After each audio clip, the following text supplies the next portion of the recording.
So this will dovetail a little bit with the story we'll talk about in the second hour, but just a little background, a little refresher. Yemen is currently the epicenter of the worst humanitarian crisis on the planet at the moment. Uh, Saudi Arabia has basically been conducting siege warfare on the country, basically because the Houthi rebels control that part of the country, the western part of Yemen.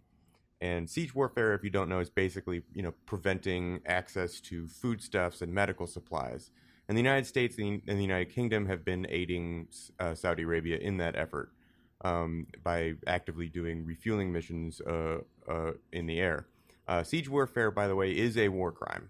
So we're complicit in that. And at this point, Israel is happy to get on board and become complicit in that as well.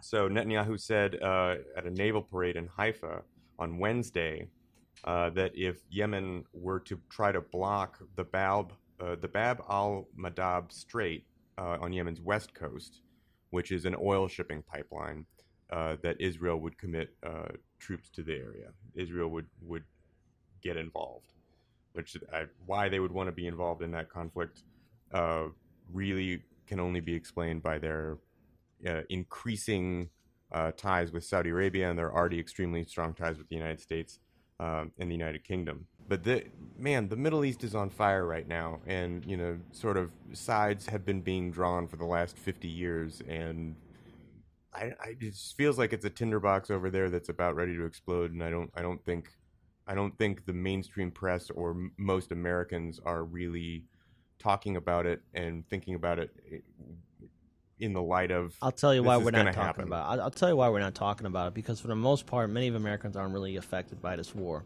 And the sad thing is that, about a small percentage of our country's population sign up to enlist in the armed forces. And when we send our volunteer military, be they in the Army, Marine Corps, Navy, whatever branch, we're sending them over there. But very few Americans know any of the troops. And what's the difference between our military conflicts now compared to something like World War II or Vietnam is that, there was a draft program that let people in the military service. And people knew families and friends who were lost during those wars, and especially in the wars of Vietnam, as how unpopular it was. People had no idea why we were there in the first place. That's why you saw these massive anti-war protests.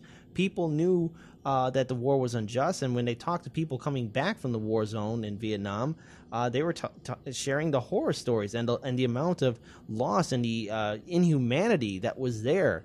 And, the same thing that was happening in Vietnam is happening all across Yemen, Syria, Iraq, Oman, and a few other areas. We just have a general lack of anti-war voices in our government at every level.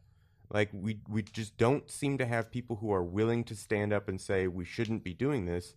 And a lot of them probably are getting campaign contributions from these very companies. Yeah, this is the kind of thing that you just never see. This is what we get with bipartisan support. People talk about, we want to bring Democrats and Republicans together. When we voted to give the Trump administration increased funding for the military beyond what he even asked for, there were only 2 senators that voted against that.